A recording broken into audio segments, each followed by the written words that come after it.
Hey everyone, Ariel Adams here with a blog to watch. Please subscribe to our videos on YouTube and like this video if you find it useful. This is a review of the Breitling Super Ocean Heritage 2 B20 Automatic 42.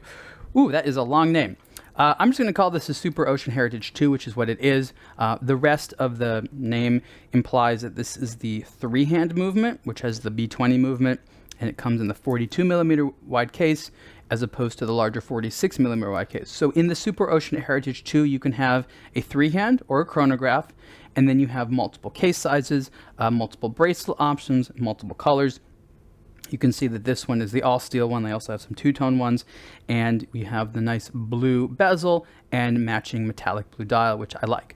I've previously reviewed other versions of the Super Ocean Heritage, namely the original Super Ocean Heritage that recently was upgraded with the Super Ocean Heritage 2, and there's some notable upgrades. It's not a revolutionary upgrade, but if you don't have one of these, Breitling has offered a lot of new reasons to have it. And again, you have their steel mesh metal bracelet that, you know what, I ended up liking a lot more than I thought I would. These bracelets always look cool, but I don't always feel that they match the look of a watch. Sometimes I feel that they just don't always complement it, but I think it works really well here. The bracelet has links, so you can take pieces out in order to lengthen and shorten it. And again, not all these mesh metal ones are the same. The back of it is more flat polished.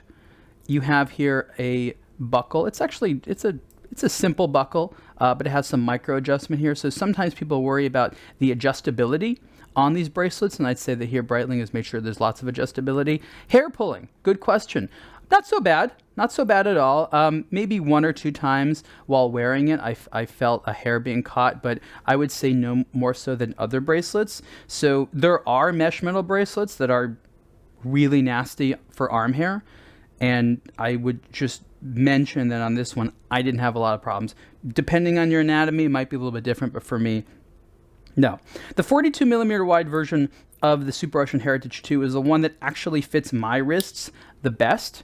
So it's the most proportional to my relatively small wrist. I still like the 46 millimeter one because I think it just looks cool in terms of the size, especially with this relatively sort of like large, simple dial. This is one of the actual most simple dials that Breitling makes. Well, traditionally, now under sort of the new leadership, a lot of their designs are going more simple, so this isn't as simple, but compared to some of the chronographs that Breitling makes, this is definitely a more simple look. Okay, so what has been upgraded?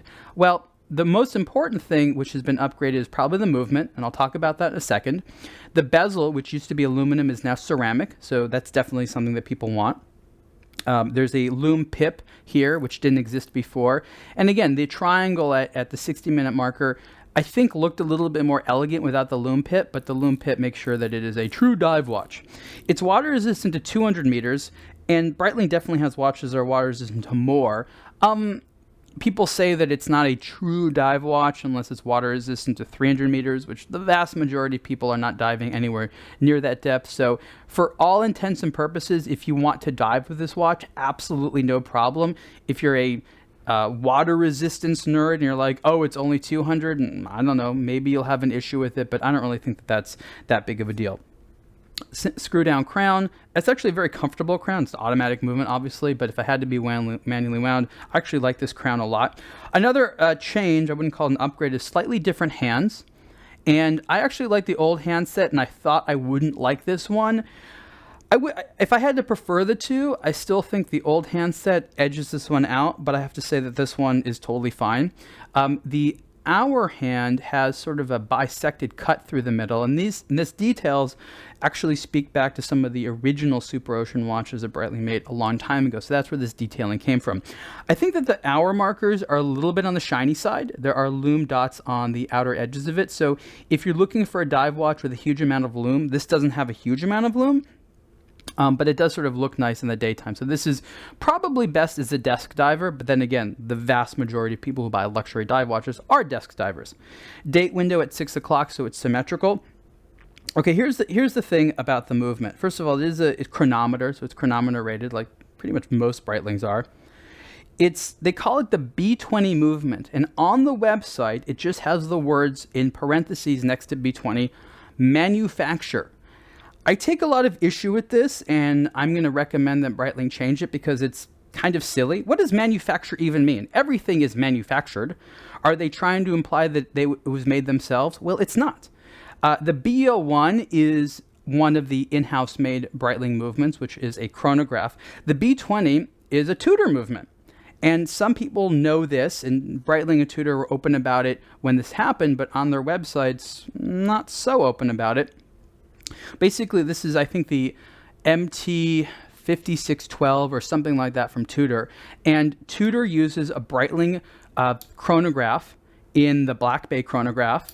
And the Super Ocean Heritage 2, the three-hand version here, uses a Tudor movement. So we kind of joke that it was the movement exchange program because they're using movements from one another. So it's clever and it makes sense and it works in the interest of the consumer. But when you go on their website, manufacture in parentheses next to the movement tells you nothing, and I think at worst is quite misleading. So I think that either Breitling gets a little bit prouder or more open about what it's doing, or should just take that word away altogether. If you don't want to say it came from from Tudor, fine, but don't use some type of strange terminology just saying manufacture without any additional context. It is something that us as watch people don't like, and I think that it is not a particularly nice marketing practice. But again, all they need to do is change their website. Doesn't change the watch at all. And Tudor, of course, is in the Rolex group, so pretty much any of the stuff they make is going to be pretty good. So again, this is the Breitling Super Ocean Heritage 2 B20 Automatic 42 with the blue dial and the blue bezel and the mesh metal bracelet. I found this watch to be very compelling. I enjoyed wearing it on a regular basis. The movement was fine. I mean, again, it could have been an ETA in there and I probably would have known the difference, but then again, I'm not doing a lot of timing tests. But theoretically speaking, with some of the upgrades in the movement, this is going to perform better than sort of your rank and file ETA automatic. Water resistant 200 meters. It's a dive watch, comes in lots of different flavors, so to say, with the sizes and colors and bracelets and complications. And I think that if you have a Super Ocean Heritage, maybe you want to trade in. I wouldn't necessarily say you have to own them both, but for people that are sort of new to the Super Ocean Heritage family, the Super Ocean Heritage 2 is a great option. And again, I really like the two-hand, and having this sort of B20 movement with the kind of interesting story with Tudor, I think actually adds to the appeal of the timepiece. This particular version, as it's spec'd, has a retail price of $4,885. So it's on the high side, but it is from a big brand, and the fit and finish is good. So I'd say it's within the acceptable territory. And you can see the full review on A Blog to Watch. Thanks.